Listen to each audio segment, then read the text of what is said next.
Let's move on now to the U.S. presidential race, where 4 U.S. states are holding presidential primaries. The contests are taking place in Connecticut, New York, Rhode Island, and Wisconsin. On Tuesday, on the Democratic side, there are 455 delegates who are up for grabs. On the Republican side, there are 195 delegates. However, the results will not affect the overall election bid of the two bidders in this race to power. President Joe Biden and former President Donald Trump have already clinched their parties' respective nominations last month, as they have won enough delegates. But the primaries continue, giving voters a chance to indicate their support or opposition to their party's presumptive nominee. Most of these states have remained tilted towards Democrats in previous years, except for Wisconsin, which has seen a close race between Democrats and Republicans in the last few years. Now, in the wake of the Gaza war, it is expected that anti-Biden protesters who are dissatisfied with his policies in connection to Israel will affect the Wisconsin primary. There's an effort in the state to encourage people in the Democratic primary to pick the, quote, uninstructed option, which is based on similar lines and inspired by Michigan's uncommitted campaign. On the other hand, anti-Trump voters could also get some attention if they manage to choose any of his former rivals, such as Nikki Haley, as it has happened in a few recent primaries as well, in spite of them suspending their presidential campaign.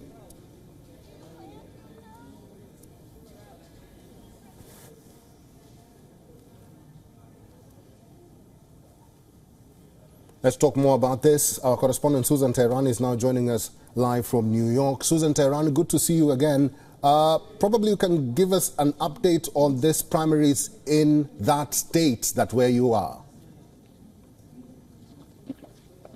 Yeah, Eric, as you mentioned, New York really will not determine anything for the general elections this year. It's possibly one of the most irrelevant states. And really, we can see that. I have a view of one of the polling stations here. And with the rain combined with, not really having an effect, not a single person has really gone to vote, at least at this polling station. So, we're not expecting any drama or any surprises. But it wasn't always this way. Back in 2016, when the Democrats didn't have a nominee, Bernie Sanders and Hillary Clinton were vigorously campaigning here during primaries. And even John Kasich, who was a Republican candidate, came to New York as well. Then in 2020, because of COVID, it was canceled. And here we are this year. Susan, what is causing all this voter apathy in New York state?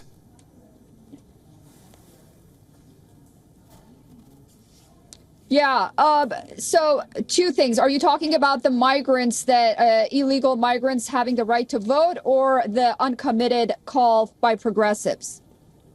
You can talk about both.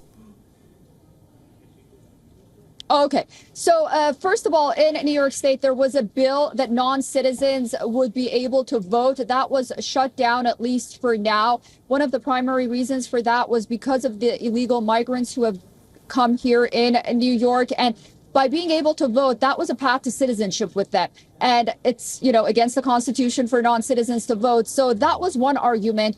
But another argument is regarding these uncommitted voters and these progressive groups who said, despite the fact that New York doesn't matter, go out and write uncommitted instead of Joe Biden, so we can send a message to President Biden. So those are the two stories that we've been following.